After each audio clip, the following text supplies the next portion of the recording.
Salut frères et sœurs, restez bénis, que la paix demeure sur vous. Donc voilà, j'ai encore lors de ma méditation ce matin, j'ai encore des phrases à vous partager, des choses que j'ai pu recevoir. Donc, alors, Dieu ne veut pas changer le monde, il veut changer les cœurs. Je lis. Dieu ne veut pas changer le monde, il veut changer les cœurs.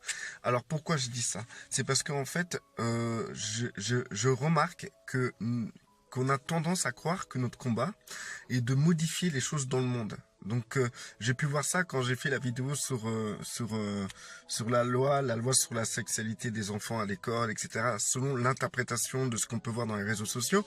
Et j'ai vu que des gens, ils sont là, ils sont tout révolutionnaires. Allez, on va combattre, il faut faire des trucs, nanana. Et finalement, il y a personne qui va bouger. Hein, moi, je vous dis. Hein.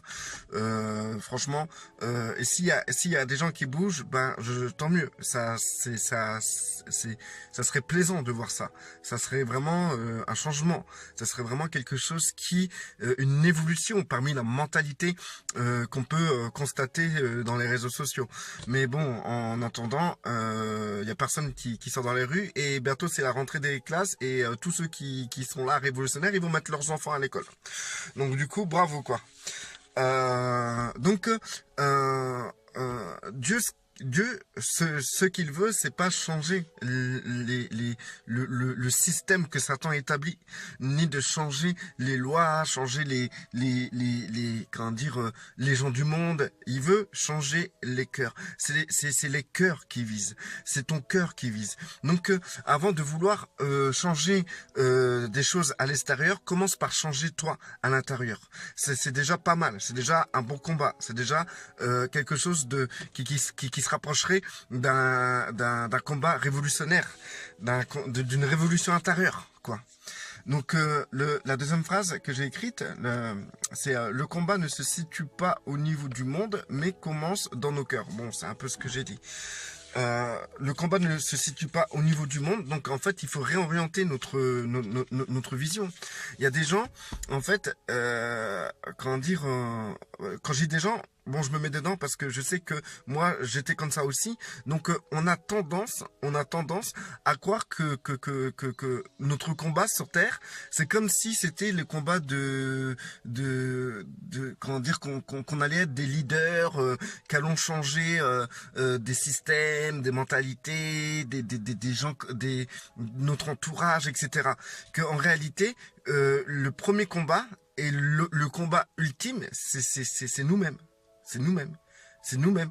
Et c'est là qu'il faut centrer notre vision. C'est-à-dire qu'il faut, avant de vouloir changer les choses à l'extérieur, changer vous-même. C'est pareil, quand j'ai fait la vidéo sur la poutre qui est dans l'œil, dans notre œil, et la paille qui est dans l'œil du frère, bah en fait, avant de vouloir changer ton frère, il faut changer toi-même. Bah c'est pareil, avant de vouloir changer des lois, avant de changer des trucs comme ça, avant de changer des choses qui nous entourent, et ben il faut commencer par changer nous-mêmes. Avant de vouloir, j'ai vu des personnes qui disaient ouais il faut dénoncer.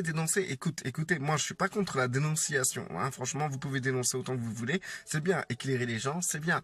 Maintenant, moi ce que là où j'appuie, c'est que avant de vouloir dénoncer les choses à l'extérieur, commencez par vous dénoncer vous-même. Commencez par voir les choses obscures qui sont en vous-même. Parce que c'est bien facile de dire aux gens comme ça, oui, il faut dénoncer les œuvres des ténèbres. Bah moi je tiens à vous dire, premièrement, commencez à dénoncer, commencez à montrer, à voir vous-même, à dénoncer vous-même, hein, les œuvres des ténèbres qui sont en vous. Hein, déjà, ça sera déjà un bon travail. Ça sera déjà pas mal. Avant de jouer les révolutionnaires, de jouer les gens révoltés, déjà, commencez par vous révolter sur vous-même. Révoltez-vous sur votre comportement. Révoltez-vous sur ce qui est obscur chez vous. Sur ce qui ne va pas chez vous.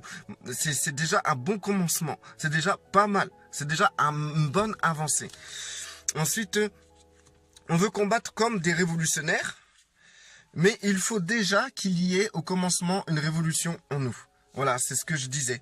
Voilà. Déjà, ce que je peux constater, je me mets dedans.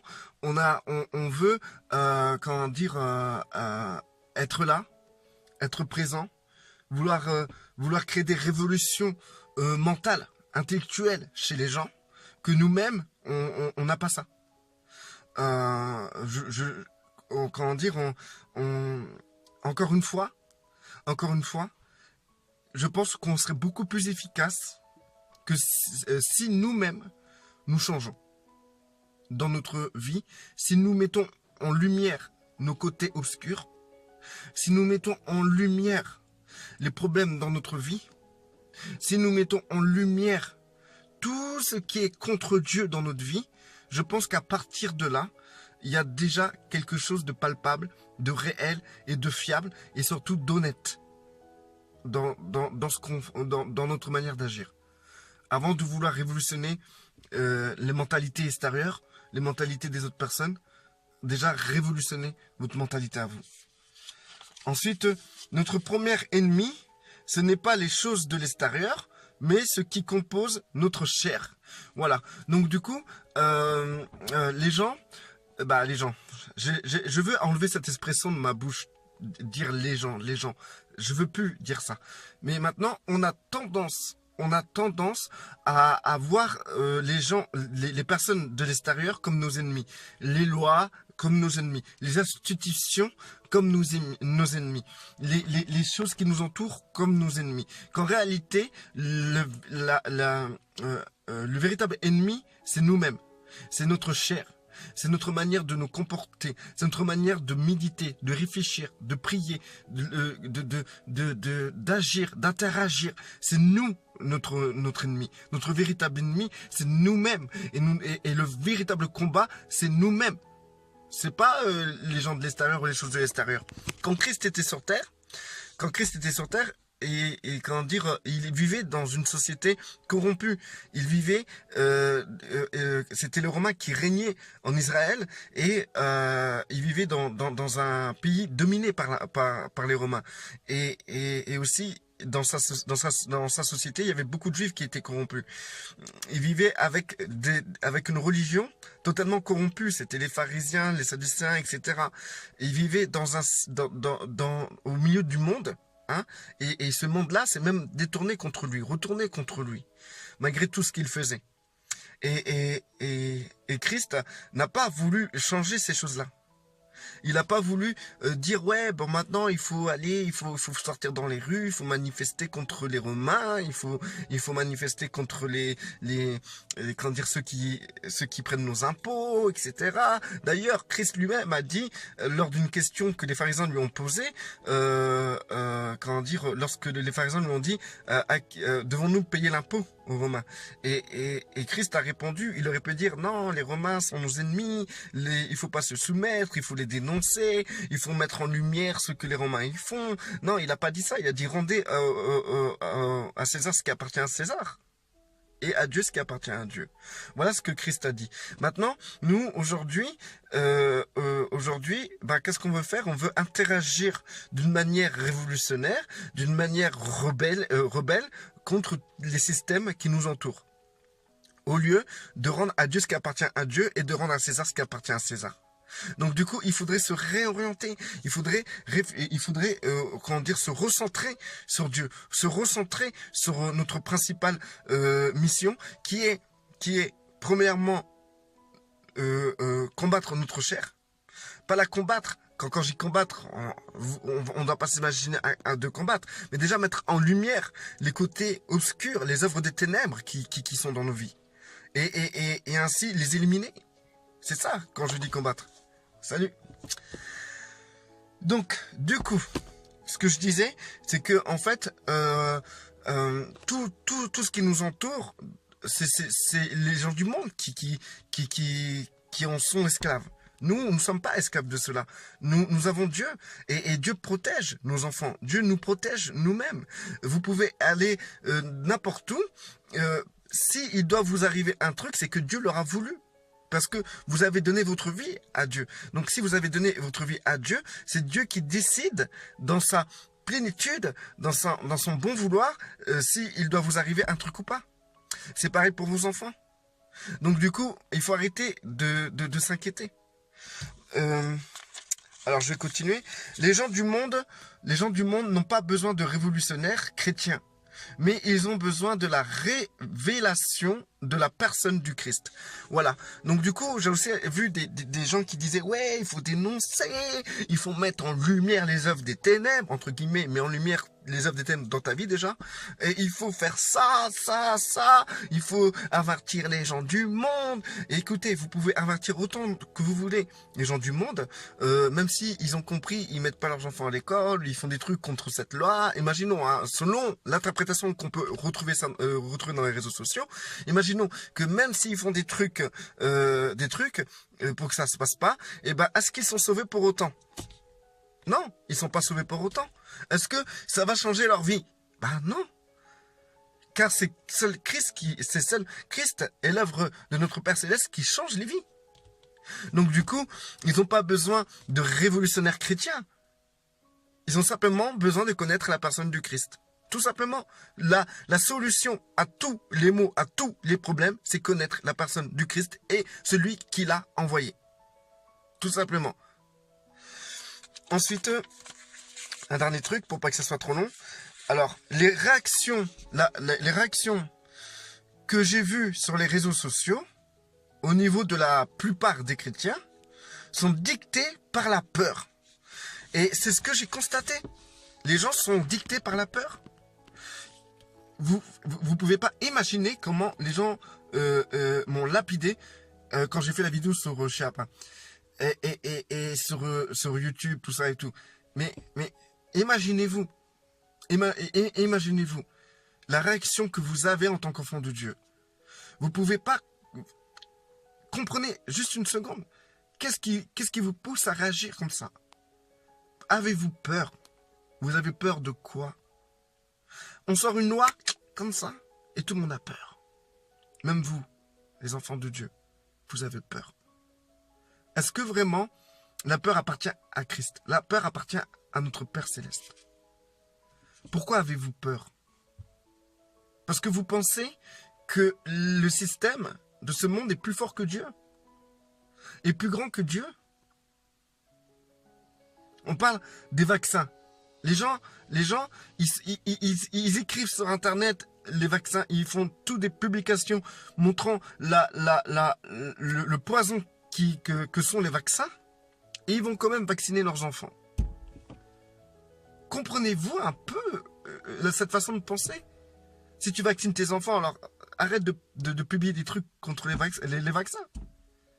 Maintenant, nous, en tant qu'enfants de Dieu, il y a un passage dans la Bible qui est écrit: voici les miracles qui accompagneront ceux qui croiront et qui seront baptisés. Et parmi ça, il a écrit: ils boiront du poison. Ils boiront du poison. C'est pas marqué ils ils seront forcés à boire du poison. Même s'ils boivent du poison, comment dire, il ne leur arrivera rien. Rien.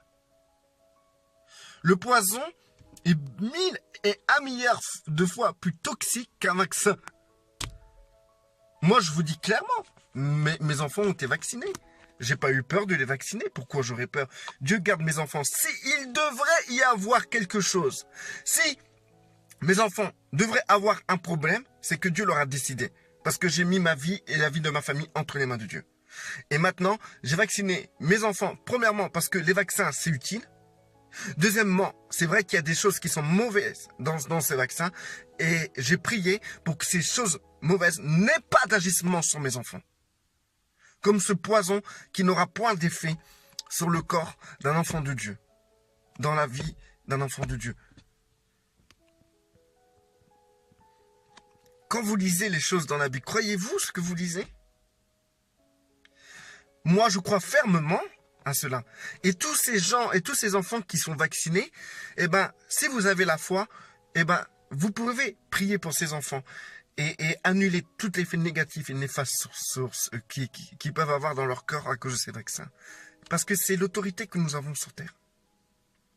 C'est la force spirituelle grâce au Saint-Esprit que nous avons sur terre.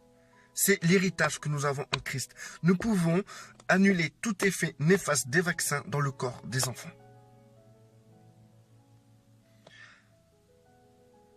Il est temps de se resituer quand même. Et d'arrêter d'agir par la peur. D'arrêter d'avoir peur. Et n'oubliez pas, s'il doit avoir une quelconque révolution, elle sera d'abord intérieure et individuelle. Et j'ai écrit... j'ai écrit un dernier truc, je pense. Ouais, j'ai écrit un dernier truc. La victoire que Paul parlait n'est pas de combattre contre les lois du monde, mais elle est individuelle.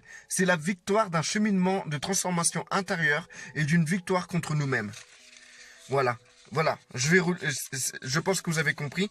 La victoire que vous aurez, la coupe, la médaille que Paul parlait, eh ben, c'était simplement une victoire contre nous-mêmes. Une victoire que nous avons remportée sur terre en restant ferme dans la sanctification, ferme dans la transformation intérieure pour que Christ soit pleinement en nous. Bon, frères et sœurs, restez bénis. Que la paix demeure sur vous.